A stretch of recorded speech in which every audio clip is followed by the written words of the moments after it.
नमस्कार, आपका इस वीडियो में स्वागत है। वीडियो अच्छा लगे तो लाइक कीजिए, शेयर कीजिए और चैनल को सब्सक्राइब कीजिए।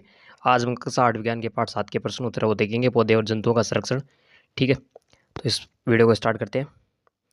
पहला प्रश्न है कि आपको रिक्त स्थानों की पूर्ति करनी है, तो वह क्षेत्र जिसमें जंतु अपने प्राकृतिक आवास में संरक्षित होते हैं क्या कहलाता है? तो वो अभयारण्य कहलाता है। अगला है, किसी क्षेत्र विशेष में पाई जाने वाली स्पीसीज क्या कहलाती है? वो कहलाती है विशेष क्षेत्रीय स्पीसीज। वो ये आ जाएगा रिक्त स्थान में। गए है, प्रवासी पक्षी सुदूर क्षेत्रों से परिवर्तन के कारण पलायन करते हैं। तो किससे परिवर्तन? जलवायु में परिवर्तन के कारण पलायन करते हैं। आगे चलते हैं। दूसरा प्रश्न है कि अंतर स्पष्ट करना, वन्य प्राणी और जैवमंडल आरक्षित क्षेत्र। तो वन्य प्राणी क्या है? वनों की तरह कुछ ऐसे क्षेत्र होते हैं जहाँ वन्य प्राणी एवं जंतु परिरक्षित और संरक्षित रहते हैं, वे क्या कहलाते हैं? वन्य प्राणी उद्यान कहलाते हैं। जबकि जैवमंडल आरक्षित क्षेत्र क्या है? वन्य जीवन, पौधों एवं जंतु संसाधनों और उस क्षेत्र के आदिवासियों के पारस्परिक है ना, वहाँ पर आदिवासी भी रहते हैं, अपनी जरूरत अनुसार चीजें ले लेते हैं, गोंद वगैरह, और जंतु भी रहते हैं उस क्षेत्र में, तो वो जैवमंडल आरक्षित क्षेत्र कहलाता है। ठीक है, तो ये हो गया दोनों में अंतर। आगे चलते हैं। दूसरा, चिड़ियाघर और अभयारण्य में अंतर। तो चिड़ियाघर क्या है? ये मानव निर्मित होता है, जंतुओं के रहने की जगह है, जबकि जंतुओं की प्राकृतिक रहने की जगह वो अभयारण्य कहलाती है। चिड़ियाघर में जंतु अपनी इच्छा से घूम नहीं सकते, जबकि यहाँ अपनी इच्छा से घूम सकते हैं। जंतुओं के लिए कम आरामदायक है कहाँ? चिड़ियाघर, जबकि ज्यादा आरामदायक है अभयारण्य। ठीक है, आगे चलते हैं।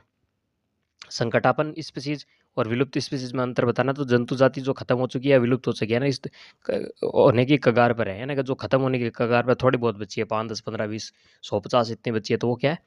100, 200, 300, तो वो क्या? संकटापन कहलाती है। जैसे सफेद चीता। और विलुप्त स्पीसीज हुआ जो जंतु जाति जो पृथ्वी से खत्म हो चुकी है ही नहीं, जैसे कि डायनासोर।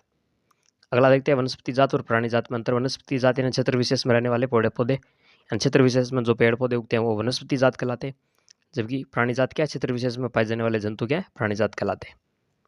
तीसरा प्रश्न देखते हैं, निम्न के कारण, निम्न पर विचार करना है। ठीक है ना, प्रभाव पड़ता है वनोन्मूलन पर, इन कारणों का क्या प्रभाव पड़ता है, चर्चा करता है। तो पहला क्या है इसके अंदर? वन्य प्राणी। तो वन्य प्राणियों पर वनोन्मूलन, वनोन्मूलन क्या है? पेड़ों का काट कर खत्म करना। तो पेड़ कटने से जो जीव जंतु है, जंतु है जो रहते हैं जंगलों में, उस पर क्या प्रभाव पड़ता है, इसकी डिस्कस करते हैं इसको। आइए, तो क्या है इसका उत्तर? होगा कि वन्य प्राणियों पर वनोन्मूलन का प्रभाव, वनोन्मूलन से लगातार वन क्षेत्र समाप्त होते जा रहे हैं, जिससे कि वन्य प्राणियों का आवास क्षेत्र भी, यानी कि अगर वन कट रहे हैं तो उनका जो घर है वो खत्म हो रहा है, जंतुओं का आवास न मिलने पर कुछ प्राणी मर जाते हैं तथा कुछ अन्य किसी दूसरे वन क्षेत्र की तरफ दौड़ते हैं, जिससे उस क्षेत्र के जीवों पर भी प्रभाव पड़ता है। या तो वो छोड़कर भाग जाते हैं, बीच रास्ते में सड़क वगैरह होती है वहाँ पर मर जाते हैं, उस क्षेत्र में मर जाते हैं, तो कुछ नए क्षेत्र में वो काफ़ी मुश्किल से पहुँचते हैं। तो वहाँ पर क्या है कि जैसे जैसे वन समाप्त होते हैं, वहाँ उस क्षेत्र के जीव जंतु समाप्त हो जाते हैं। तो इस प्रकार वनोन्मूलन का सबसे अधिक प्रभाव वन्य प्राणियों पर पड़ता है। दूसरा, पर्यावरण। हम जानते हैं कि हमारे पर्यावरण में प्राणी जगत और वनस्पति जगत दोनों पाए जाते हैं, आपस में अनेक पर्यावरणीय संसाधनों की संतुलन बनाए रखते हैं। यदि वन जिन्हें पर्यावरण के फेफड़े कहते काट दिया जाए तो क्या होगा? जिससे प्रदूषण होगा और असंतुलन फैल जाएगा, संपूर्ण जीव जगत को प्रभावित करेगा। वन काटने के कारण क्या है? कार्बन डाइऑक्साइड की मात्रा ज़्यादा हो जाएगी, जिससे कि ग्रीन हाउस प्रभाव भी बढ़ेगा। ग्रीन हाउस प्रभाव क्या है? एक हरा, क्या है कि जब कार्बन डाइऑक्साइड वायुमंडल में बढ़ती है तो उसकी एक परत बन जाती है, तो वो सूर्य से आने वाली विकिरण है वो पृथ्वी पर आनी जाती है, लेकिन वापस पृथ्वी से वापस वायुमंडल के बाहर नहीं जाने देती। तो इस तरह टकराती रहती है अंदर ही अंदर, और पृथ्वी का ताप बढ़ाती है, तो इसे कहते हैं ग्रीन हाउस प्रभाव। ठीक है, पर्यावरण को प्रभावित करता है। वन काटने पर वर्षा की दर भी घटती बढ़ती है, कहीं कम होगी कहीं ज़्यादा होगी। अगला है गाँव। ग्रामीण क्षेत्र पर वनोन्मूलन का क्या प्रभाव पड़ता है? हम जानते हैं ग्रामीण लोग जिनके गांव में वनों के समीप अपनी जीविका के लिए अनेक दैनिक जरूरतों के लिए किस पर निर्भर रहते हैं? वनों पर निर्भर रहते हैं। अतः यदि वन काट लिया जाए तो इन लोगों का जीवन बहुत अधिक प्रभावित होगा। इसके साथ साथ वन काटने पर फैला पर्यावरण प्रदूषण तथा असंतुलन ग्रामीण तथा शहरी दोनों का है ना, बहुत सारी बीमारियां जो शहरों में रहने वाले लोगों को होती है, श्वसन संबंधी और संबंधी बहुत सारी है। ठीक है ना, प्रदूषण से, तो वो गांव गांव में नहीं होगी, लेकिन गांव में भी अगर वनोन्मूलन होगा, प्रदूषण बढ़ेगा, तो उनको भी वो बीमारियां होने लगेगी। वन से जो लाभ होने वाला है वो भी धीरे धीरे कम होने लगेगा। ठीक है, अगला है शहर, शहरी क्षेत्र। शहरी क्षेत्र में रहने वाले, क्षेत्र में चलने वाले उद्योगों तथा फैक्ट्रियों से वनों से प्राप्त कई प्रकार के कच्चे पदार्थों का प्रयोग किया जाता है। यदि वन समाप्त हो जाएंगे तो जो औद्योगिकीकरण है सबसे अधिक प्रभावित होगा। साथ ही वनोन्मूलन के कारण उत्पन्न हुआ प्रदूषण से क्या होगा? वायु प्रदूषण, ग्रीन हाउस प्रभाव भी बहुत सारे क्षेत्रों को बहुत अधिक प्रभावित करेगा। अगला है पृथ्वी। पृथ्वी वनोन्मूलन से किस प्रकार प्रभावित होगी? तो पृथ्वी पर क्या होता है? वन है वो वर्षा लाने में सहायक होते हैं, कार्बन डाइऑक्साइड और ऑक्सीजन के बीच संतुलन बनाए रखते हैं। वायुमंडल में CO2 है ना, कार्बन डाइऑक्साइड की मात्रा को बढ़ने नहीं देते। कौन? वन। लेकिन यदि वनोन्मूलन हो तो पृथ्वी पर क्या है? कार्बन डाइऑक्साइड की मात्रा बढ़ जाएगी, जिससे ग्रीन हाउस प्रभाव बढ़ेगा। जो पृथ्वी के ताप को बढ़ा देगा, जिससे पृथ्वी का संपूर्ण जीवन है प्रभावित होगा। ठीक है, आगे चलते हैं। अगली पीढ़ी पर क्या प्रभाव पड़ेगा। हम जानते हैं कि वन हमारे प्राकृतिक संसाधनों में से एक है। हमारा एक कर्तव्य है कि हम अपनी प्राकृतिक धरोहर को अगली पीढ़ी के लिए बचा कर रखें, अन्यथा हमारी अगली पीढ़ी वनों से वंचित रह जाएगी, वनों से मिलने वाले उत्पादों से वंचित रह जाएगी और वनोन्मूलन से उत्पन्न हुई परेशानियों से गुजरना पड़ेगा, जैसे ऑक्सीजन प्राप्त होती है, ठीक है ना, भोजन प्राप्त होता है, ये सब आने वाली पीढ़ियों के लिए कम हो जाएगा। चौथा प्रश्न है, क्या होगा यदि हम वृक्षों की कटाई करते रहे, किसी जंतु का आवास बाधित हो और मिट्टी की ऊपरी परत अनावृत हो जाए। तो हम वृक्षों की कटाई अगर लगातार करते रहे तो क्या होगा। इसी तरह से करते रहेंगे, कुछ समय बाद अधिकतर वन क्या समाप्त हो जाएंगे। वनोन्मूलन से पृथ्वी पर ताप एवं प्रदूषण बढ़ेगा, इससे भौमजल यानी भूमि के जल नीचे चले जाएगा और वनोन्मूलन वायुमंडल में कार्बन डाइऑक्साइड की मात्रा भी बढ़ेगी, जिससे कि प्राकृतिक संतुलन प्रभावित होगा। यदि वनों की कटाई अनवरत चलती रही तो वर्षा, भूमि की उर्वरता में कमी आएगी। इसके अलावा सूखा और बाढ़ जैसी प्रक्रियाएं भी बढ़ेगी। ठीक है, प्राकृतिक आपदाएं बढ़ेगी। ख में क्या है, किसी जंतु का आवास बाधित हो, कि यदि किसी जंतु का आवास बाधित होता है तो वह जंतु के अस्तित्व के लिए सबसे बड़ा खतरा उत्पन्न करता है ना, कि वो आवास ही नहीं रहेगा तो जंतु रहेगा। तीसरा है, मिट्टी की ऊपरी परत ना रहे तो, यदि मिट्टी की ऊपरी परत अनावृत हो जाए ना, हट जाए, तो मिट्टी की परत से हटने के बाद नीचे की कठोर चट्टानें दिखाई देने लगेगी।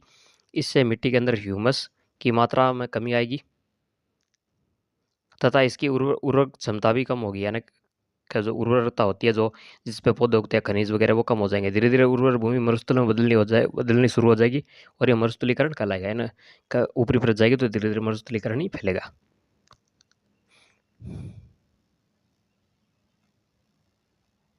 तो इस चौथे प्रश्न के हमने तीनों कर लिए। ठीक, आगे चलते हैं फिर पांचवें प्रश्न में। संक्षिप्त में उत्तर देने, हमें जैव विविधता का संरक्षण क्यों करना चाहिए, तो इसका उत्तर देखते हैं। हमें जैव विविधता का संरक्षण को बचना चाहिए। जैव विविधता है ना, जैव विविधता का अर्थ क्या होता है, हमारे आसपास मिलने वाले पौधे और जंतुओं की विभिन्न प्रजातियां, विभिन्नता। ठीक है ना, क्योंकि एकल जीव का पृथ्वी पर अस्तित्व संभव नहीं है। जैव विविधता के कारण पृथ्वी पर जीवों का संतुलन बना रहता है ना। अलग अलग जंतु और पौधे पाए जाते हैं, उन सबको मिलाकर क्या कहते हैं, जैव विविधता। सुरक्षित वन भी वन्य जीवों के लिए पूर्ण रूप से सुरक्षित नहीं है, क्योंकि हमने सुरक्षित वन किया, वो भी वन्य जीव जंतुओं के लिए सुरक्षित क्यों नहीं, इसका कारण बताना। तो इसका उत्तर देखते हैं। सुरक्षित वन भी वन्य जंतुओं के लिए सुरक्षित नहीं है, क्योंकि कुछ लालची लोग अपने निजी फायदे के लिए यहाँ पर रहने वाले जानवरों का शिकार करते हैं। इसलिए हम कह सकते हैं क्या ना, कि वहाँ जंतु रहते हैं, उनका अपने फायदे के लिए बेचने के लिए शिकार करते हैं। ठीक है, इसलिए वो सुरक्षित नहीं रहे। अब गए कुछ आदिवासी वन पर निर्भर रहते हैं। कैसे, तो आदिवासी लोग वनों में या वनों के निकट रहते हैं, रहने वाले लोग होते हैं। लोग अपनी प्रत्येक आवश्यकता की पूर्ति वनों से प्राप्त होने वाले उत्पादों से करते हैं। इस प्रकार हम कह सकते हैं कुछ आदिवासी लोग वनों पर निर्भर रहते हैं। गए वनोन्मूलन के कारक और उनके क्या प्रभाव है। तो वनोन्मूलन का अर्थ है वनों को समाप्त करने पर प्राप्त भूमि को अन्य कार्यों के लिए उपयोग करना, है ना, वन काट दिया और अन्य कोई काम कर लिया। और वनोन्मूलन के कारक क्या क्या है, कृषि के लिए भूमि प्राप्त करना, घरों एवं कारखानों का निर्माण करना। इन कारण या कारक, वनोन्मूलन क्यों करते हैं, हम पेड़ों को क्यों काटते हैं। खेती के लिए भूमि चाहिए, घर और कारखानों का निर्माण करना, फर्नीचर बनाने या लकड़ी ईंधन के लिए उपयोग में लेनी है। और इसका प्रभाव क्या पड़ेगा, पृथ्वी का ताप बढ़ेगा, प्रदूषण में वृद्धि होगी, भूमि का जल और नीचे चला जाएगा, भूमि की उर्वरता कम हो जाएगी। इसके कारण बाढ़ और सूखे जैसी प्राकृतिक घटनाएं बढ़ जाएगी, प्राकृतिक आपदाएं बढ़ जाएगी। ठीक है, तो ये वनोन्मूलन के कारण और उनके दुष्परिणाम होंगे। रेड डाटा पुस्तक क्या है, तो रेड डाटा एक किताब है, IUCN जारी करती है। ठीक है ना, रेड डाटा पुस्तक वह पुस्तक है जिसमें सभी संकटापन्न स्पीसीज का रिकॉर्ड रखा जाता है। पौधों, जंतु और अन्य स्पीसीज के लिए अलग अलग रेड डाटा बुक जारी होती है, यानी कि बहुत सारे जंतु है, कौन से विलुप्त हो गए, कौन से विलुप्त होने वाले, इसकी एक सूची होती है, ताकि उनको सुरक्षित किया जा सकते हैं, जंतु और पौधों की। प्रवास से आप क्या समझते हैं। प्रवास वह परिघटना जिसमें किसी स्पीसीज का अपने आवास से किसी अन्य आवास पर वर्ष की विशेष अवधि में विशेष प्रजनन हेतु चलन होता है। यहाँ साइबेरिया है, वहाँ के बहुत सारे पक्षी है, वो भरतपुर आते हैं। केवला देवी राष्ट्रीय उद्यान सर्दियों में, वहाँ बहुत बर्फ पड़ती है, इसलिए यहाँ पर आते हैं। नवंबर के आसपास आते हैं राजस्थान के अंदर। ठीक है, वापस वो गया फरवरी मार्च में वहाँ चले जाते हैं। तो एक प्रवास का उदाहरण है। अगला प्रश्न है, फैक्ट्रियों में आवास की मांग की आपूर्ति हेतु वनों की अनवरत कटाई हो रही है। ठीक है, क्या आप इन परियोजनाओं के लिए वृक्षों की कटाई की न्याय संगत है, इस पर चर्चा करें और एक संक्षिप्त रिपोर्ट तैयार करें। तो फैक्ट्रियों में आवास की मांग यानी डिमांड की आपूर्ति के लिए वनों की अनवरत कटाई की जा रही है, न्याय संगत नहीं है। ना, ये न्याय संगत बिल्कुल भी नहीं है, क्योंकि वन हमारी अमूल्य धरोहर है, हमारे मुख्य प्राकृतिक संसाधनों में से एक है, इसलिए हमें इन्हें सुरक्षित रखना चाहिए। हम जानते हैं कि वन हमारे लिए बहुत अधिक आवश्यक है, वन बहुत ज़रूरी है। ये वर्षा लाने में सहायक है, यानी इससे बारिश होती है, वायु में ऑक्सीजन और कार्बन डाइऑक्साइड के बीच बैलेंस बना रखता है। इसलिए हमें चाहिए कि वनों को बचाए रखें। यदि किसी कारण से हमें वनों की कटाई करनी पड़े तो पुनः वनीकरण या नए पौधे उनकी जगह लगाने चाहिए। जहाँ तक संभव हो हमें वन उत्पादों को किसी दूसरे पदार्थों से बदल लेना चाहिए। लोग अपने निजी लालच के लिए औद्योगिकरण को लगातार बढ़ावा दे रहे हैं ना, या ना फैक्ट्रियाँ लग रही है वो सही है ज़रूरत के लिए, लेकिन अंधाधुंध फैक्ट्रियाँ लगे, अंधाधुंध पौधे कटे तो वो नुकसानदायक है। उनकी जगह नए पौधे भी लगाने चाहिए। उन्हें समझना चाहिए कि वह वन हमारे प्राकृतिक संसाधन है, हमें उन्हें अपनी आने वाली पीढ़ियों के लिए बचा कर रखना चाहिए। अनावश्यक रूप से वनों की कटाई नहीं करनी चाहिए।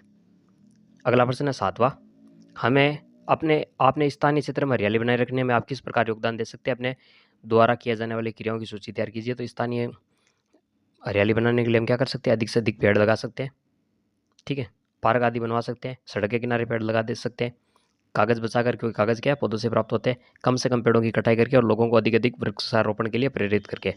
8वां प्रश्न है, वनोन्मूलन से वर्षा दर किस प्रकार प्रभावित हुई या कम हुई है, समझाइए।